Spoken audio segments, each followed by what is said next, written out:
Now, say my name. John C. You're goddamn right.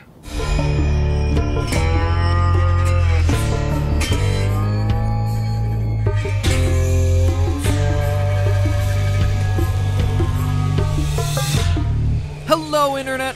Welcome to Film Theory, a daily part of your balanced breakfast. Where's breakfast? So go ahead, pour yourself some cereal and double check your stevia for ricin', cause today, we're forever changing the way you look at the final scene of one of the greatest television shows of all time. As such, consider this your spoiler alert. Now, Breaking Bad is one of my favorite television shows, one that truly pushed storytelling on TV. Main character Walter White's transformation from a Mr. Rogers-esque chemistry teacher to a meth kingpin of Scarface-level proportions is perhaps the most memorable character arc in television history. And what other televised drama can attest to starting so many memes? From I am the one who knocks. to my personal pick, Yes, science! the characters, the acting, the pacing, the artistic camera shots, everything about this show was perfect. Well, except for one thing. The ending. Admittedly, ending such an incredible show was an impossible task. There was no way it could satisfy everyone. I mean, Walter White was a character you either loved to hate, hated to loved to love, or hated to hate. There was no middle ground with this guy. And after 6, or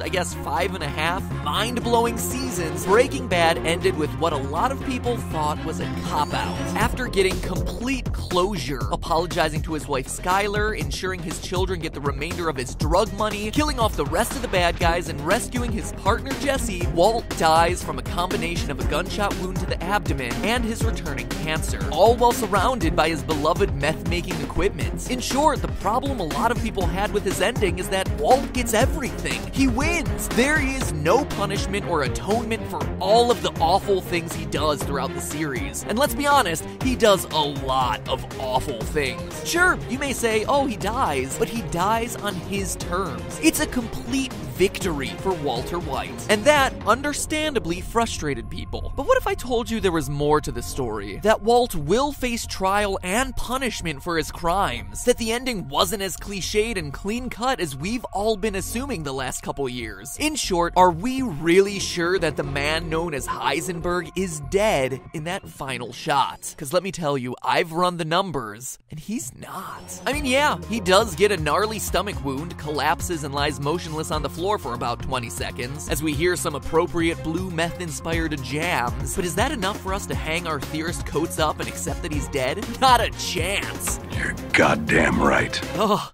gets me every time. Okay, so what am I talking about? Well, according to the University of Maryland Medical Center, the 3 most important factors for determining a person's odds of surviving a gunshot wound are 1. The location of the injury, 2. The amount of blood lost, and 3. How quickly the victim is transported to a hospital. So, let's take them point by point. But before we dive into the location of the injury, we first need to discern the nature of the injury itself. And I know what you're thinking. It's a bullet in his stomach, right? Well, not exactly. Let's recap the final showdown. Walt comes to the neo-Nazi compound with an automated remote-controlled turret built into his trunk. He tackles Jesse to the ground, clicks the button, the trunk pops open, and a barrage of bullets kills almost all the neo-Nazis inside. But what we're most interested in is near the end of the attack, when Walt gets hit by something. I mean, it's kind of hard to tell, honestly. All we really do is see him grunt. Now, we know from the opener of Season 5, Episode 1, that Walt purchased an M60 machine gun with 7.62mm NATO rounds. It's pretty heavy-duty machinery, as evidenced by the fact that it blasted through the side of the trunk and the wall of the neo-Nazi rec room like it was nothing. But let's look at the setup here. It's highly unlikely that Walt was actually hit by one of these bullets. First, Walt is too low to the ground. Walter's hoopty of death is a 5th-generation Cadillac DeVille, which according to the manufacturer stands exactly 56.7 inches tall, or about 1.4 meters. If we take this photo of Walt standing outside the car and apply some basic algebra algebra and pixel counting, we can conclude that the trunk is 40.5 inches off the ground, or slightly over 1 meter. The M60 shoots slightly lower than the exact height of the trunk, so let's just say it's an even 39 inches, about 1 meter, just to be safe. Considering that the average width of a human being is about 9.5 inches or 24 centimeters, even if Walt and Jesse were planking on top of each other, toe to toe, forehead to forehead, they would still be far lower than the line of fire. I mean, you can even see the difference from the bullet holes in the wall compared to their relative position on the ground. So obviously it's not a direct bullet hit, maybe it's a ricochet. Seems like a solid possibility, except for one thing. According to my research, it seems that higher powered bullets like a 7.62mm NATO round tend not to ricochet. They usually either crush into the object they hit or break apart. Ricochets are much more common with low caliber ammo, such as a 22 or 177. The most likely culprit for injuring Walt then is either shrapnel or a broken piece of a bullet entering from Walter's side. Why the side? Well, because throughout the ensuing scenes, we get a pretty good glimpse at the front and back of Walt's jacket, and there simply aren't any holes, so the right side is the only option. Okay, so we have a piece of shrapnel entering Walt's love handle. Knowing this, let's look at our medical criteria. Number 1, the location of the wound.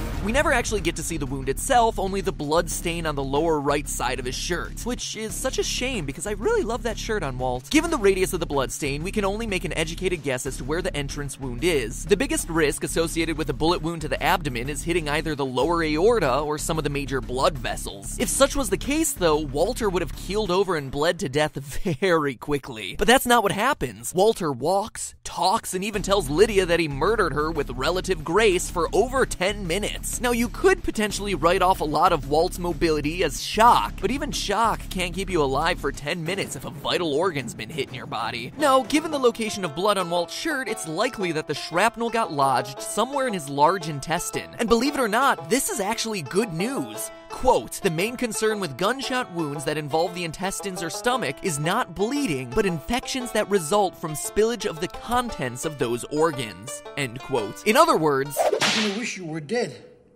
but it takes days to die from your wound.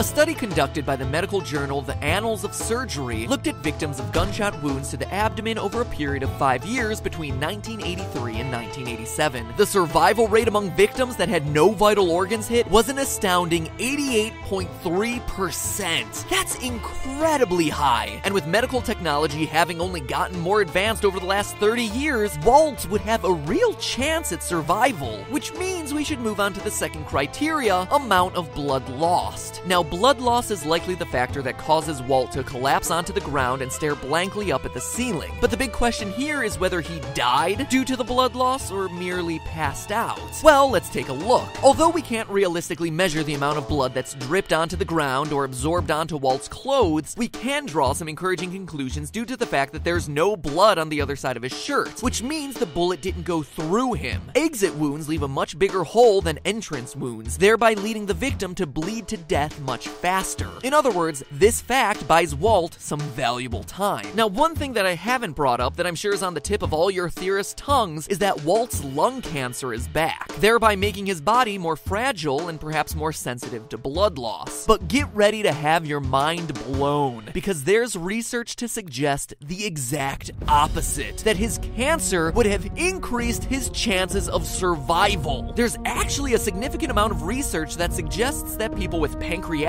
cancer, multiple myeloma, and most importantly for our purposes, lung cancer, are all more likely to form blood clots. According to Dr. Gene Connors at the Dana-Farber Cancer Institute, for reasons not quite known, the normal human body will keep a balance between pro-clotting and anti-clotting activity. Apparently, cancer skews that balance in terms of pro-clotting, increasing inflammation and compression of blood vessels, creating more coagulation and actually lessening internal bleeding. Long story short, there's actually a high probability that Walt's cancer is limiting the amount of blood he's losing in these crucial minutes. So we have not a full bullet, but a smaller piece of shrapnel entering Walt's body in an area with non-essential organs. Walt's slow tour about the compound showing that the injury's not not really that critical, and a situation in which blood loss is slowed via only an entry wound, it being in the intestine, and Walt having cancer. That brings us to the final criteria of determining the likelihood of survival: speed at which the victim gets medical attention. If Walt were alone somewhere in the New Mexico desert, this would be an open and shut case. He would have bled out and died. But the final shot shows us a unit of police officers descending on him almost immediately after he collapses. Are they DEA? Albuquerque PD? If we zoom in on the arm patch, the shape and color definitely indicate that it's Albuquerque PD. According to code 02-11 of the Albuquerque Police Department Procedural Orders Manual, quote, "Department policy is to ensure that medical care is provided to arrested persons, intoxicated persons, when such care is needed, based on approved medical and legal procedures." So not only are the police obligated to give Walt medical attention, but let's not forget that the Walter White case is a national story. They want Walt to see trial. They want Walt to live so that he can confess to all the unsolved murders he's been involved with. It is in their best interest to keep him alive so that these cases can be concluded. Add to that the fact that it's reasonable to assume that there's a standard issue trauma kit in at least one of those cop cars, and most every police officer is trained to dress a gunshot wound, so Walt's bleeding would have been significantly reduced as soon as a minute after he collapsed. And if you're looking at this from a timeline standpoint, he literally just collapsed. We even see the police cars rushing past seconds before he falls to the ground. And here's a big piece of evidence for you. Why are the cops even there?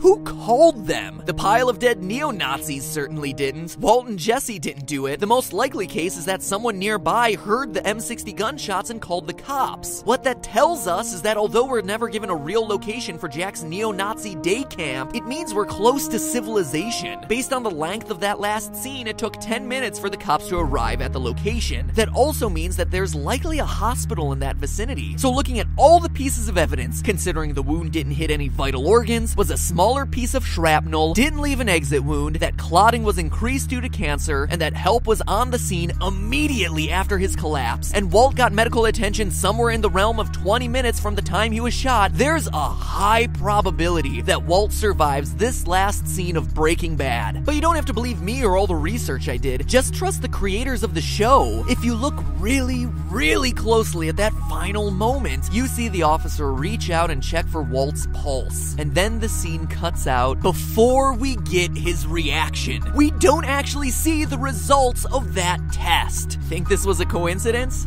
Heck no. It was a purposefully done move by a creative team who thought through every last detail of every shot in this show. What seemed like a clear-cut and kinda cliched ending is actually open to interpretation. We just saw the easy, obvious answer, but by doing the research, you see that there's a lot more ambiguity to that final scene. And to that, I only have one thing to say. Yes, science! And before I sign off, if you want more fun and fascinating Breaking Bad analysis, click on the eye icon in the upper right part of the screen to check out my friends over at the Wisecrack channel, who are doing an incredible 5-part series exploring the hidden meaning of each season of Breaking Bad. Relive all the magnets and tighty-whitey goodness with their hilarious and thought-provoking show, Earthling Cinema. Show your theorist pride, tell them Matt Pat sent you, and, I don't know, leave some sort of trolling comment about how Walt isn't dead. Also, if I was you, I'd probably subscribe while I was over there, but you know, your call, your prerogative. And with that being said, remember, that's just a theory. A film TV theory. And cut. You know what the coolest thing about all of this is? It leaves open the possibility of seeing Walter White's trial appear on Better Call Saul. Wouldn't that be incredible? To see the return of these characters? Make it happen, Vince Gilligan. Make it happen, please. Here, click the bag of blue meth to check out that Breaking Bad miniseries I mentioned over on the Wisecrack channel. Or if you want something truly scary, click the Terminator to see how we'll all be slaves to computers within the next 30 years. Fair warning, the future gets intense, and you'll never look at your laptop the same way again. Now, if you'll excuse me, all this Breaking Bad talk has got me a hankering for some delicious fast food chicken, like El Pollo Loco or something. Don't know why exactly. Huh, strange.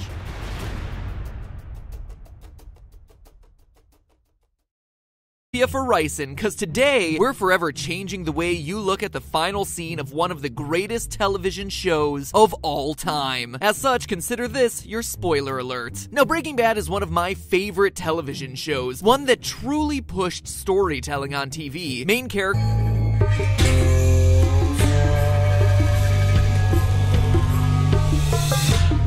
Hello, Internet!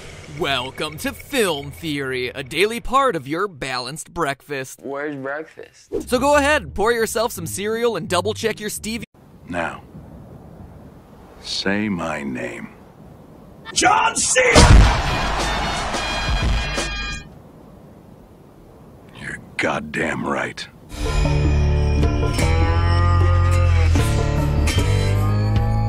The one who knocks. To my personal pick, Yes, science! the characters, the acting, the pacing, the artistic camera shots, everything about this show was perfect. Well, except for one thing. The ending. Admittedly, ending such an Walter White's transformation from a Mr. Rogers-esque chemistry teacher to a meth kingpin of Scarface-level proportions is perhaps the most memorable character arc in television history. And what other televised drama can attest to starting so many memes? From